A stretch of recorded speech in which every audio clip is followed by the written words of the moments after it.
Sana all nanalo na sa PCSO, no? Viral ngayon ang picture na yan na kung saan kinuha ng babaeng betor ang kanyang panalo diyan sa PCSO. Pero maraming nagsabi edited daw ang picture. Ayan po, pag nilapitan po natin yung gilid niya ay parang edited nga. At marami pong nakapansin. Patunay sa maraming nakapansin, yan pong mga comment section. Ayan mga comment ng mga netizen. Hindi lang po tayo ang nagsabi na parang edited. Nak ko anong meron sa PCS. Nak ko talaga. Totoo ba talaga na may nanalo dyan? Nagtatanong lamang. Kasi may ibang mga nagtatanong kung totoo ba talaga yung mga nanalo dyan.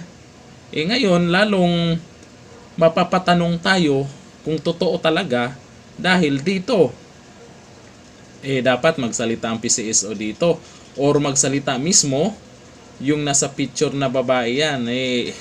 Ang dami talagang nakapansin. Yung gilid kasi hindi masyadong hindi masyadong planchado sa pag-edit kung ganun 'di ba? Ayo sa tingin nyo, tingnan yung mabuti. Edited ba?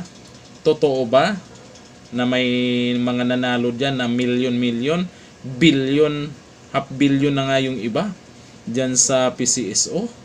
Grabe, sana all. Tingnan nyo lang po ang picture na yan kung ano sa tingin nyo. Yung mga magagaling mag-edit dyan, alam nila yan kung edited o hindi. Pero kung edited man yan, bakit nila ginagawa? Kung meron naman talagang nanalo, ba't nila ginagawa yan? Baka pinaganda lang naman yung picture.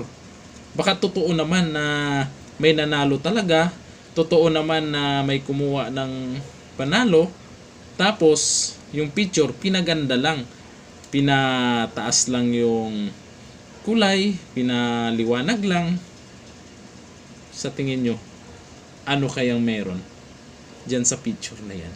Totoo ba o hindi? Comment down below. Hanggang dito na lang. Thank you. Bye-bye.